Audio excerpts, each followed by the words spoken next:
What's going on, everybody? Thank you so much for tuning in to another episode of the Bronx Attorney Broadcast. I'm your host, Will Ferrero.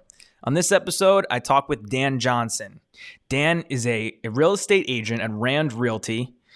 He works in Rockland County, Westchester, Orange, and the Bronx, but he can connect you with a real estate agent just about anywhere. Although he can help you with leasing properties, with purchasing properties, buying an investment property. What we really focus this episode on is first-time home buyers and some of the myths and misconceptions regarding interest rates and down payments and even the ability to purchase a multifamily home. So I really hope you enjoy this episode. It's a lot of really good information. What's going on, Dan? How are you today? How's it going, Will? Thanks so much for having me on. So just to get started, why don't you introduce yourself to the audience? You know, what's your name, where you work in? Give me a little bit about your background. Sure. My name is Daniel Johnson. I'm a licensed real estate agent here in New York State with Howard Hanna Rand Realty. I live and I work in Rockland County mostly, but I also focus on the Lower Hudson Valley and the Bronx. So Rockland, Westchester, Orange counties, and Bronx County, helping clients buy, sell, rent, and invest. Okay. And so you and I met doing some political work in the Bronx. Are you still doing any of that, or now are you totally real estate now? I'm doing both. So I have my own political consulting company where during campaign season, I'll advise political candidates on their campaigns. Mainly focused again here in the Lower Hudson Valley and the Bronx. So I'm doing both, and really excited to speak with folks today about what I'm doing in the real estate realm. Okay, and how did you make that?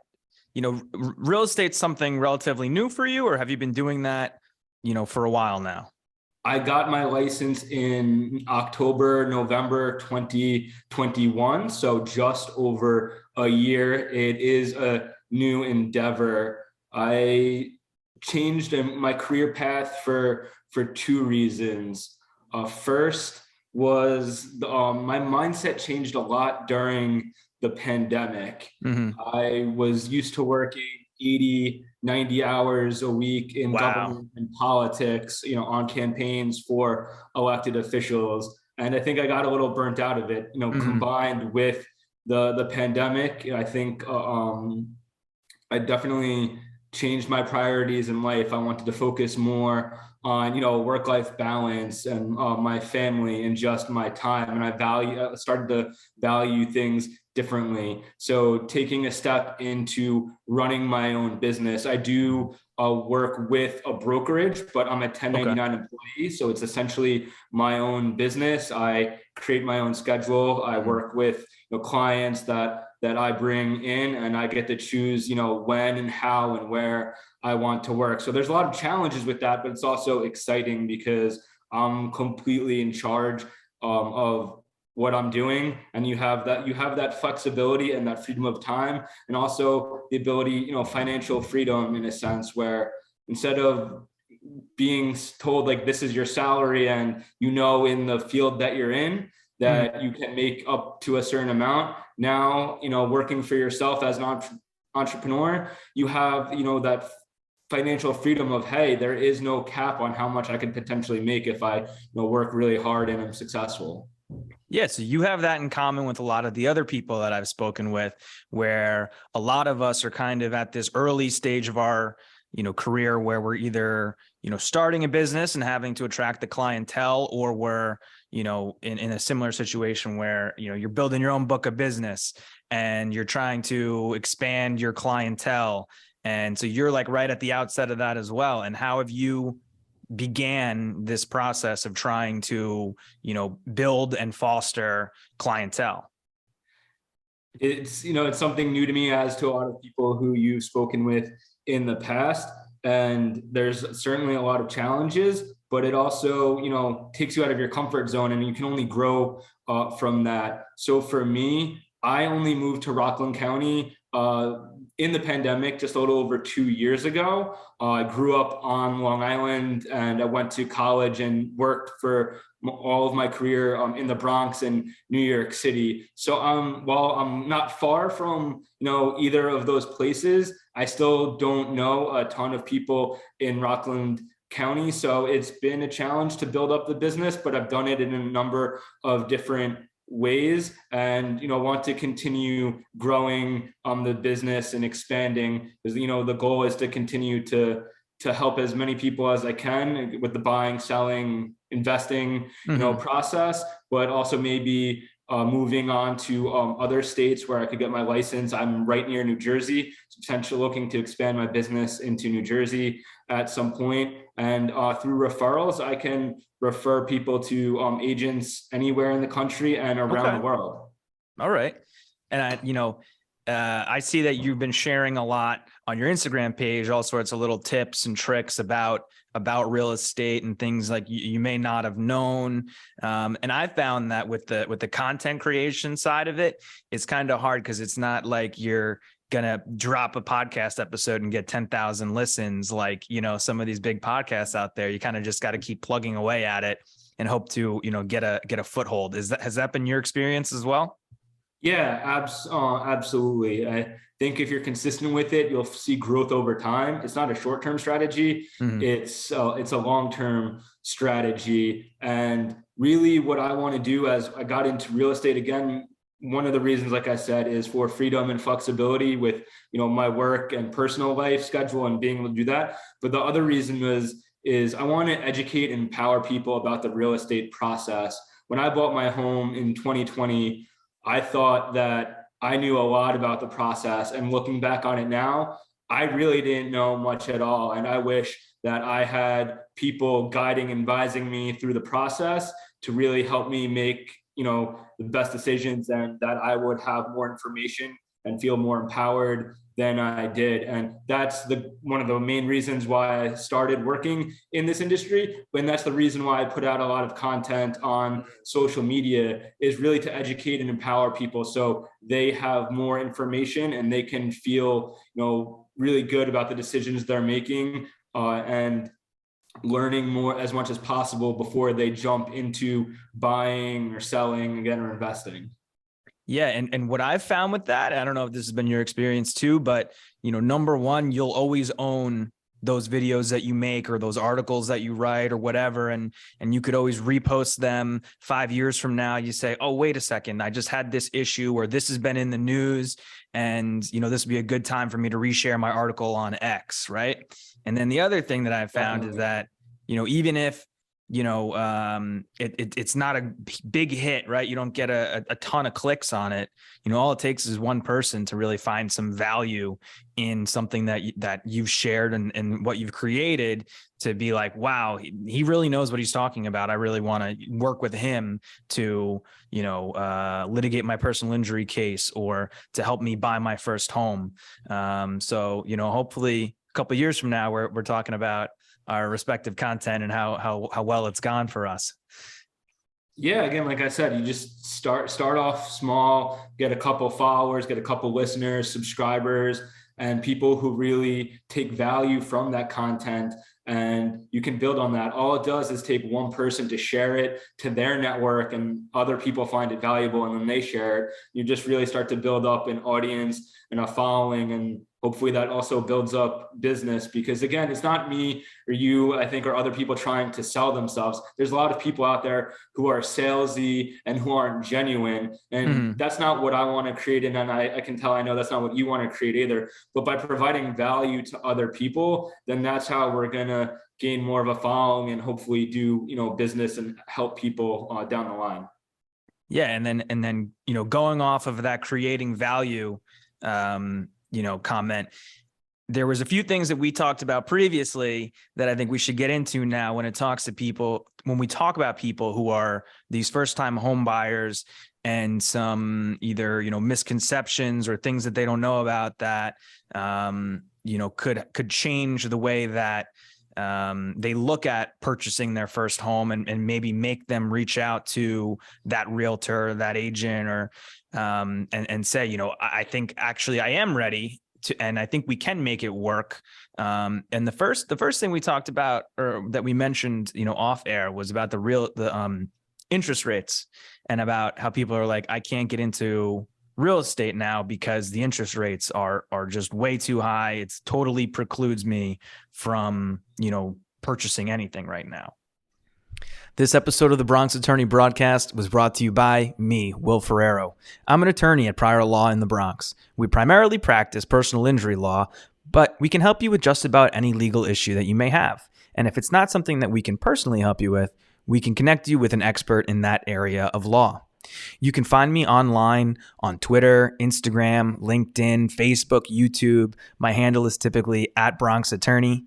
And if you can't find me on one of those social media pages, you can email me, ferrero@priorlaw.com, or call me at the office, 718-829-0222. And now back to the show.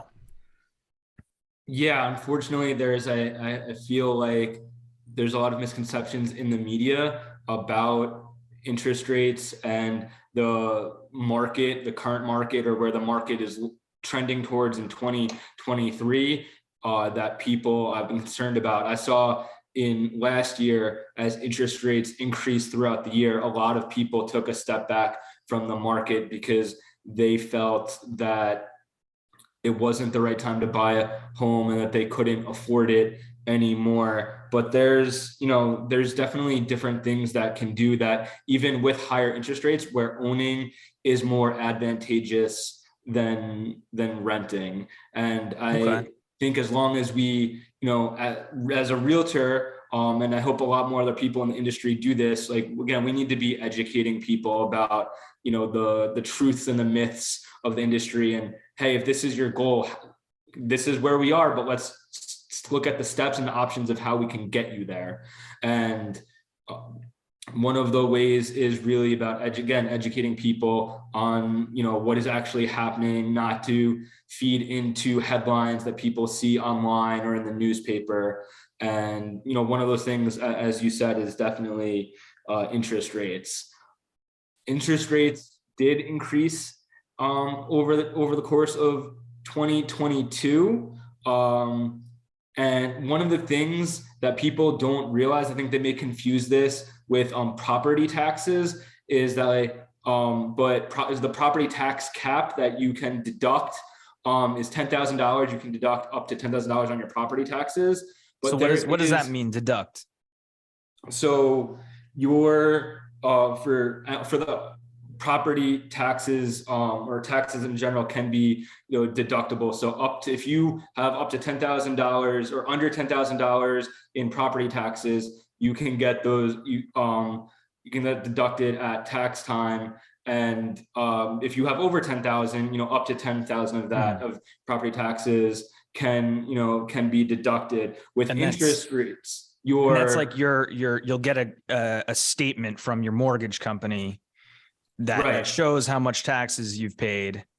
Or I guess it wouldn't be from your mortgage company if you had if you own it outright. But in these situations where we're talking about first time home buyers, they're going to have a mortgage company, that loan them the money or servicing their loan, and they'll give you a tax document. You get an annual statement from your bank, and it shows how much you've paid in payments, including in your principal and your interest and in your and in taxes.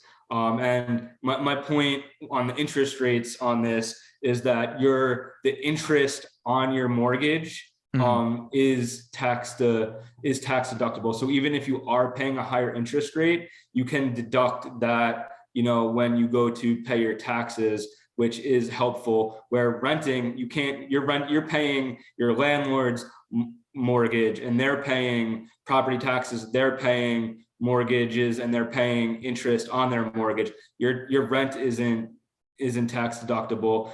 Really, your rent, if you're renting, I see this a lot, and I agree with the essence of it, but you're paying someone else's mortgage when you're renting, instead of owning a property, and you're paying, you're gaining equity in that property as you make payments. And over time, as that property appreciates, you're not only paying down what you owe to the bank, but you're also the value, most likely historically property, real estate has increased in value over time. Right. And so you're making money in a sense in both ways, because your property is appreciating in value while you're paying down what you owe the bank on your mortgage.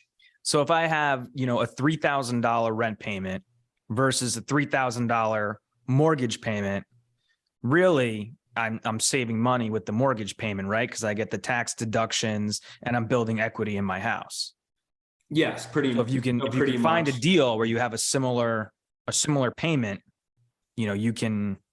it's more cost effective. It's actually cheaper for you, essentially, is what you're saying. Yeah, essentially.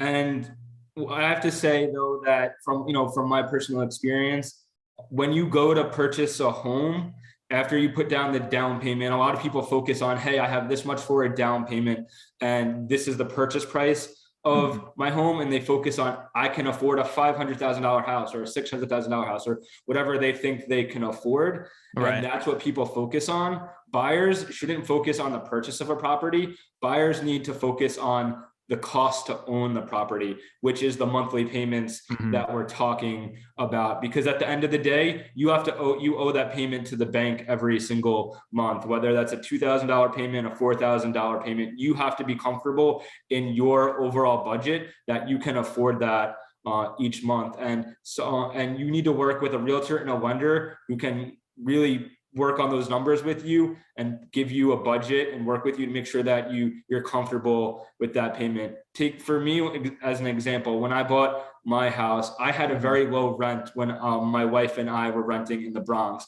We were looking at homes and our mortgage lender was like, well, you can afford this much of a property and it's at this monthly payment. I was like, I don't feel comfortable with that. That to me, that's crazy. You telling me I can afford, a monthly payment at this number? And I was like, there's no way. So at first my wife, because it was too high, you thought? I thought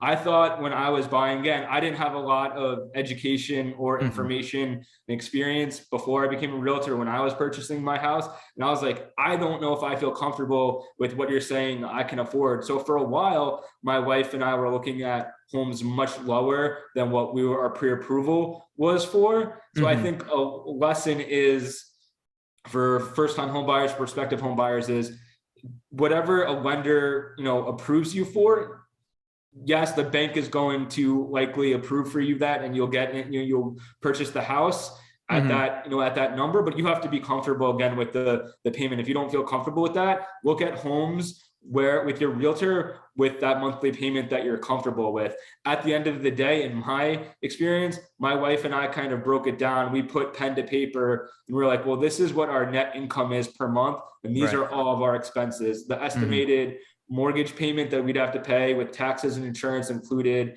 what we pay in utilities, any debts that we own, student loans, car payments, food, groceries, money to go out and, spend time with our family and friends, put all of that like estimated down on paper and like really break it down. And then you can fully get a better picture of, hey, can I afford this? Am I comfortable paying this much for a house and a monthly payment? And that's how I think, and that's how I advise my clients to really break it down and say, hey, yes, I'm comfortable with purchasing a house at this price. I'm comfortable with a payment of this during, if I have to pay that for a monthly payment.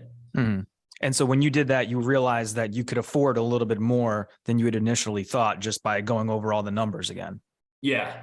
And sometimes it may be the opposite way for people. People may think in their head, oh, I can afford $5,000, but in reality, when they do that, they can only afford $4,500 a month or whatever the case may be. It could work both ways, but really working with someone and making sure that, you're comfortable with it and breaking down the numbers, I think is hugely important. And that's something you should do at the beginning of the process. Got it. And I advise, all of my clients to do that. One thing that I was remiss to mention before on the interest rate discussion is that if you're, even though interest rates have increased over the last year, I know we started 2022 around 3%, and they shot up into the fall, getting there like think peaking at around 7.25, maybe 7.5, depending on your a buyer's credit score.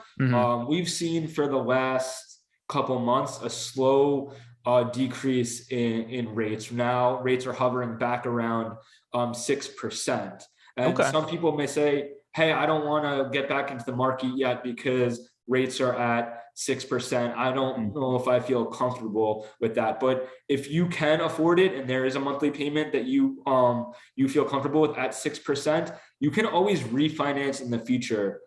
Myself or other realtors could connect you to a mortgage lender who we would highly recommend. And I always do that with my clients. I refer business to other professionals in the industry, whether it's lenders, attorneys, home inspectors, etc., that I know do great work. And I make sure that my clients are connected to people who can really guide and advise them, in their areas of expertise. So you could refinance down the line. If you buy a house at a 6% interest rate on a 30-year conventional mortgage, you don't have to stick with that rate for the entirety of your 30-year loan. If rates drop down to 4% in the future, which I don't think they will. It's only happened once or twice in the course of the last 90 years. But say they do, you can always refinance. And that would take up money like closing costs and a couple other things. Would be an upfront expense. But if you're working with the lender who's going to tell you over the next 10, 20 years that you're going to save money over the long term by refinancing to a lower rate and therefore making your monthly payment lower, then it may be in your best interest, and you can always, refinance to that lower monthly payment down the line. And waiting around for interest rates to go back to 3%, you're going to be waiting for a pretty long time, right? That was a bit of an anomaly. I don't know if we're going to see that again anytime soon. You're probably going to be waiting forever. I believe, and that's not a hyperbole either. Well, again, looking at the historical data of where interest rates were, I believe maybe once in the 2010s we hit slightly under 4%, and then we weren't really in 4% under 4% till 2019. But before that, the last time interest rates were under 4% was 1940. Wow. So you're looking at that's about 80 some odd years. The historical interest rate for average historically for the last 50 years has been 7.7%. Wow. Okay. So historically we're doing okay. We could be doing better right now, but it's for sure. And I know that doesn't mean anything to buyers who are maybe looking to buy or who just started looking at real estate in the last couple of years and saw interest rates in the 2s or 3s and now they're in the 6s. So that doesn't do them any favors, and they don't want to hear about historic rates. But what we can do is educate people about how they can, deduct their interest rate on their taxes. They can possibly refinance in the future. And there's there's programs and options out there for buyers that can help with covering closing costs or, covering other costs for them throughout the process that make it affordable for them to buy a home now or in the near future.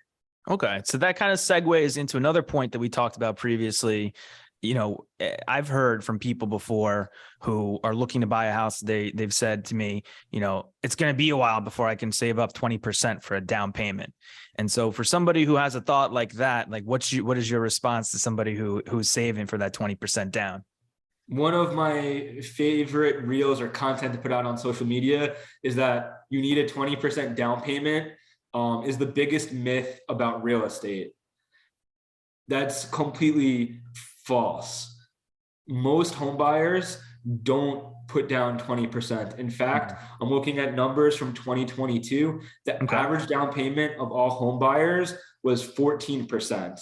Okay. For first-time home buyers, for a lot of people who are probably listening to the show and a lot of people who we know and a lot of the buyers and my clients that I work with, the average down payment last year for first-time home buyers was only 6%.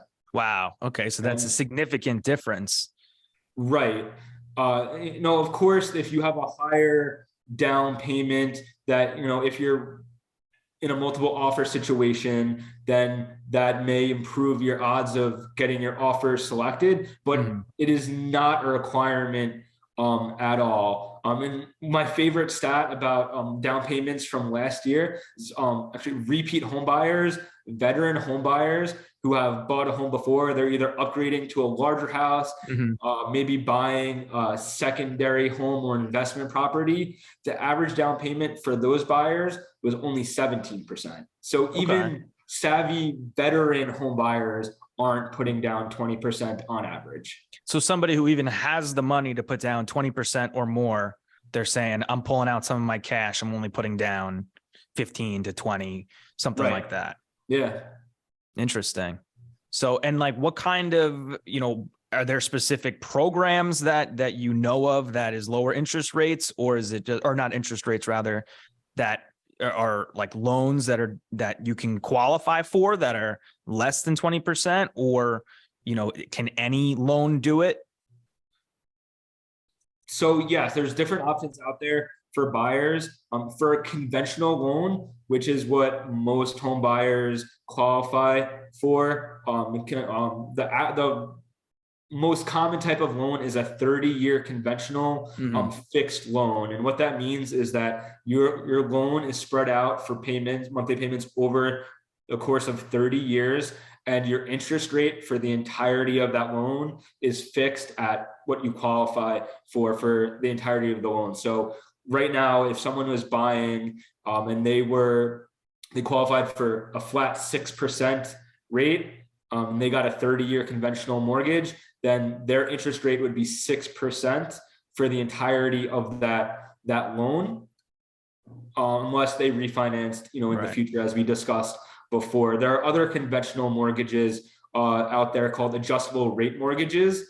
5, 7, 10 years are the most common, where you could qualify for a lower interest rate and it's fixed for that beginning time period, again, 5, 7, or 10 years. And then it can fluctuate maybe once a year or twice a year, depending on your specific loan each year after that. Of course, just like with conventional 30-year fixed conventional loans, with adjustable rate mortgages, you can refinance at any time, and you can refinance to a different, a fixed rate. And there's different other options out there for you as well. And with a conventional mortgage, the minimum down payment that is required is 5%. Okay. And then for other home buyers, you can qualify for a Federal Housing Administration loan, or an FHA loan. I think there's a misconception out there that FHA loans stand for first-time home buyers. Right. And that's not the case. An FHA loan is just a loan that's backed by the government. Okay. And you can qualify for those loans with a lower credit score and a lower down payment. Those loans only require a 3.5% down payment. Okay. Then there are VA loans for veterans and active duty military, and those actually don't require any down payment. Wow. Okay. So what is there, like a certain percentage, like if someone's looking at something that's X dollars, do you tell people have a certain percentage saved in the bank for when you come to talk to me, or is there a certain recommendation that you have, or anybody who's interested, you think should start looking?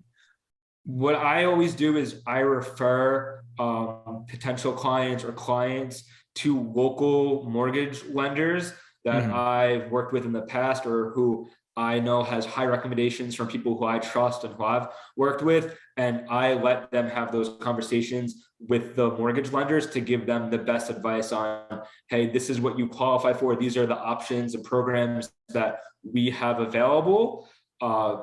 Because that's their area of expertise. And I think it's most important, for them to speak with the local lender who knows their market the best and who knows the options and programs that may be available to that specific buyer. And I let them have those conversations. Okay. All right. So if somebody says I have X amount of dollars in the bank, you say, talk to the mortgage lender or broker and figure out, if it's the right time for you. And if he or she says yes, then let's hit the ground running. I mean, I will have them discuss more the specifics of, hey, these are the, again, options and programs available. And it's more than just like, hey, I have $50,000 for a down payment.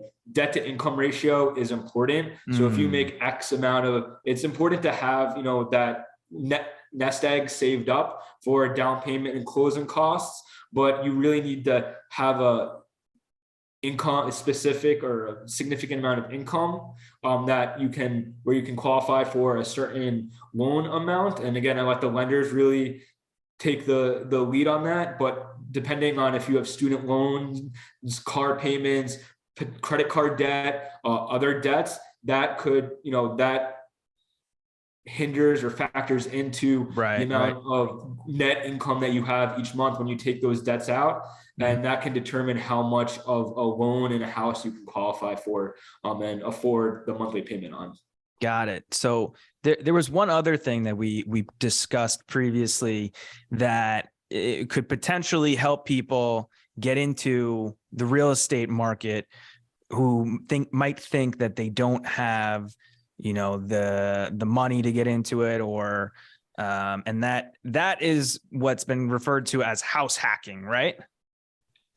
And so I hadn't heard house hacking until, a couple months ago, but why don't you just briefly explain what that is? House hacking is a cost-effective way to build a real estate portfolio. Essentially, that's when someone purchases a multifamily unit, a 2 to 4 unit property, live in one unit, and you rent out the others. And the goal is for your tenants to pay their rent, have their rent cover the monthly expenses that you have on the property. So your mortgage, your taxes, and all the other expenses that come with the property. And then after a year or two living in that property, you can rent out the unit that you're living in and purchase another property and do it all over again. And the reason why this is a more cost-effective way to build up a real estate portfolio is because when it's a primary residence on a conventional loan, you can purchase the property with that 5% down payment. Where if you're buying an investment property or a secondary home, most banks would require a 15% down payment. So if you don't mind living in a property for a year or two and moving and doing that every couple of years, that's a great cost-effective way where you have a lower down payment and you can purchase a number of properties and over time fill those up with tenants and have those tenants rents cover your mortgage payments and other expenses on the property. Now, it sounds great, and it is a great strategy for people that want to build up a portfolio and build wealth through real estate. However, there's definitely some things to take into consideration. You have to account for potential vacancies. If you can't rent out a unit or 2 units or whatever the case may be on your property for weeks or months at a time, that's going to impact your back end, because then you no longer have that rent coming in that time frame where you can that will cover those payments. And then the other thing to take into consideration is the estimated rent that you can get from that property. You can't just find a property and say, oh, this looks amazing. You have to know your numbers. And that's where working with a local realtor who knows the market and says, hey, data shows you can rent out this unit for $2,500 a month or $3,000 a month or whatever the case is, and works with you to break down those numbers and know that you'll have positive cash flow from that investment. That's really important, because you don't want to then become house broke because the rents that you're bringing in aren't covering the mortgage payment that you have on that property. And to me, that also kind of sounds like a way for somebody to get, to buy that first home where maybe they say, I can only afford a $3,000 a month payment, and all the houses around me require a $5,000 a month payment. But one of those houses might be a 2-family house where they can, rent out, the second unit that's a 2-bedroom, 2-bathroom in that house for $2,000, and then they're hitting their $3,000 a month. Those are loose numbers, or not.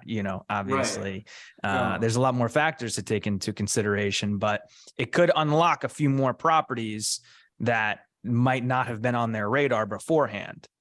Sure. And another thing you can do, which I've pushed my younger sister to do, is it doesn't even have to be a multifamily unit where then you find tenants that you don't know. You could, with a down payment, put, a small amount of money towards a single family house if it isn't a multi-family property, and then rent out the other bedrooms in your house to your friends.